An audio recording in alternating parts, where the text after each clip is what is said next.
Imagine falling asleep in your own home while your roommates are being brutally murdered just feet away from you.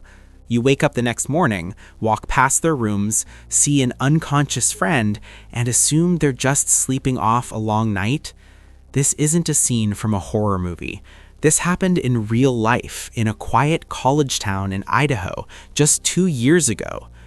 On November 13th, 2022, 4 bright, promising college students were slaughtered in their beds by a masked intruder who had been stalking them for months. The killer moved through the house with such precision, such control, that 2 roommates sleeping downstairs never even knew what was happening above them. One of those roommates came face to face with the killer as he walked past her. She saw his bushy eyebrows, his athletic build, his knife, and she froze. By the time the sun rose, 4 young lives had been stolen in one of the most disturbing mass murders in recent American history. This is the true story of the Idaho College Murders. Moscow, Idaho is the kind of place where people don't lock their doors. A peaceful college town of about 25,000 people nestled in the rolling hills of northern Idaho. The University of Idaho campus is the heart of this community, where students walk to classes under tree-lined paths and gather at local bars on weekends. In a 3-story rental house at 1122 King Road, 6 college students shared what should have been the best years of their lives. Madison Mogan, 21 years old, was a senior studying marketing. Her friends called her Maddie. She was known for her infectious laugh and her dedication to her studies. Kaylee Goncalves, also 21, was Maddie's best friend since the 6th grade. The two were inseparable, planning to move to Austin, Texas together after graduation. Kaylee had just gotten a job at an IT firm and had adopted a dog she absolutely adored. Zana Knordel, 20, was a junior studying marketing and a member of the Pi Beta Phi sorority. She was described by everyone who knew her as kind, hardworking, and full of life. Ethan Chapin, 20, was Zana's boyfriend. A triplet from a close-knit family, Ethan was a freshman studying recreation, sport, and tourism management. He was staying over that night to be with Zana. 2 other roommates lived on the first floor of the house. Their names have been kept private for their protection, but their survival would become one of the most haunting aspects of this entire case. November 12th started like any other Saturday night for college students. Kaylee and Maddie went to a local bar called the Corner Club, then stopped at a food truck around 1:40 a.m. Security footage shows them laughing, ordering carbonara, completely unaware they had less than 3 hours to live. A private party gave them a ride home, dropping them off at 1:56 a.m. Zana and Ethan were at a Pi Beta Phi party on campus. They returned home around 1:45 a.m. Zana was active on TikTok until 4:12 a.m., her last known activity on social media. The 2 roommates on the first floor had also been out that night and returned home safely. By 2 a.m., everyone was home. The house on King Road was quiet. But someone was watching. Someone had been watching for months. Between 4 and 4:25 a.m. on November 13th, a masked figure entered the house at 1122 King Road. What happened next was a bloodbath of unimaginable horror. The killer moved through the house methodically, going from room to room on the 2nd and 3rd floors. He was carrying a large knife, later identified as a K-bar-style combat knife with a 7-inch blade. Police believe he attacked Maddie and Kaylee first on the 3rd floor, the 2 best friends who had known each other since they were children, who were planning their future together in Texas, were stabbed repeatedly as they slept.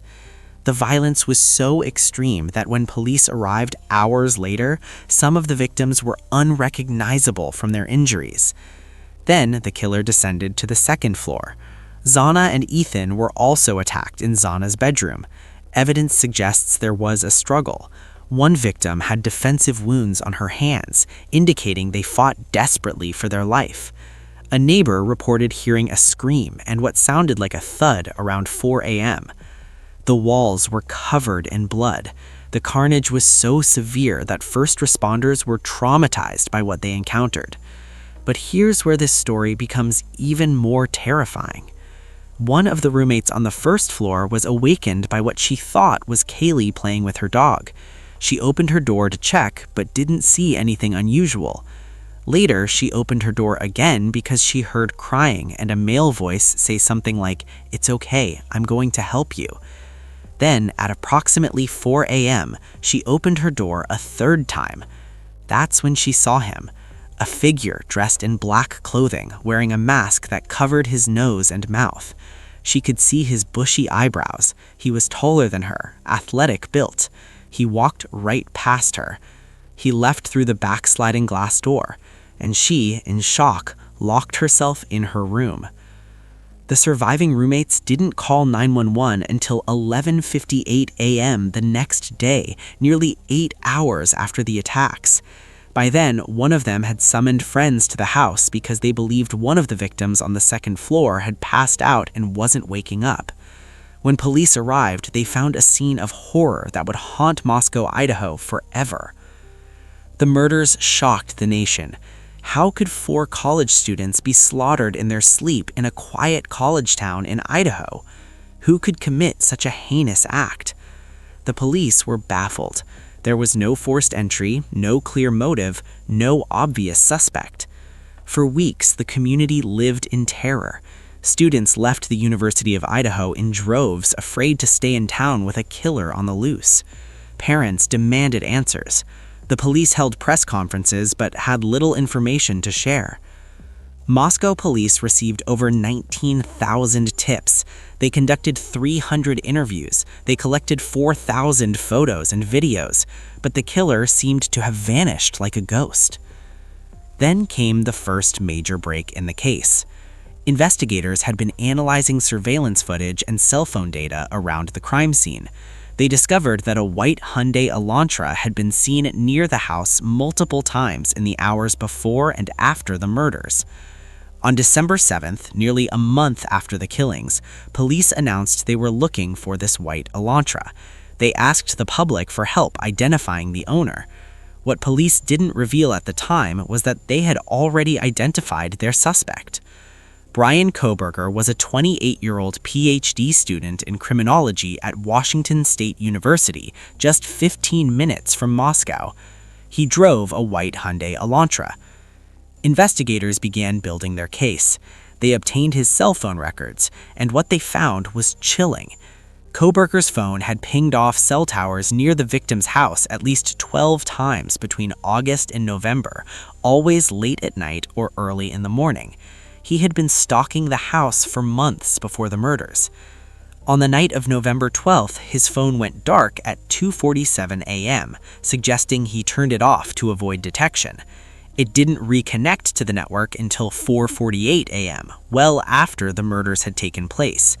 But cell tower data showed his phone traveling south from Pullman, Washington towards Moscow around the time of the killings, then returning shortly after. Investigators also found touch DNA on a knife sheath left at the crime scene next to one of the victims' bodies. The DNA didn't match anyone in the criminal database, but it was male DNA, and it was the key piece of evidence they needed. Police tracked Bryan Kohberger to his parents' home in Pennsylvania, where he had driven across the country for the holidays. On December 23rd, nearly a month after the killings, FBI agents collected trash from outside the Kohberger family home. Inside that trash was material with Bryan Kohberger's father's DNA. They compared it to the DNA from the knife sheath. It was a familial match. Bryan Kohberger was their killer. On December 30th, 2022, Pennsylvania State Police arrested Bryan Kohberger at his parents' home. He was charged with 4 counts of first-degree murder and 1 count of burglary. When they searched his apartment and car, they found disturbing evidence. The car had been meticulously cleaned. His apartment was eerily spotless, but investigators still found traces of the victims in his vehicle. Who is Bryan Kohberger? a PhD student studying criminology, someone who was literally studying how to catch criminals while allegedly committing one of the most brutal crimes in recent American history. Former classmates described him as intelligent but odd. Some said he made people uncomfortable. There were reports that he had attempted to connect with one of the victims on Instagram months before the murders, though this was never confirmed. Kohberger had once written an essay for a class, asking criminals to participate in a research survey about their crimes. He wanted to understand how emotions and psychological traits influence decision-making when committing a crime. The irony is sickening. He was a teaching assistant, helping to educate the next generation of criminal justice professionals. Students in his classes reported that he seemed obsessed with violent crimes and would often steer discussions toward graphic details of murders. Surveillance footage shows him shopping at a grocery store wearing surgical gloves in the days following the killings. He was seen multiple times driving past the crime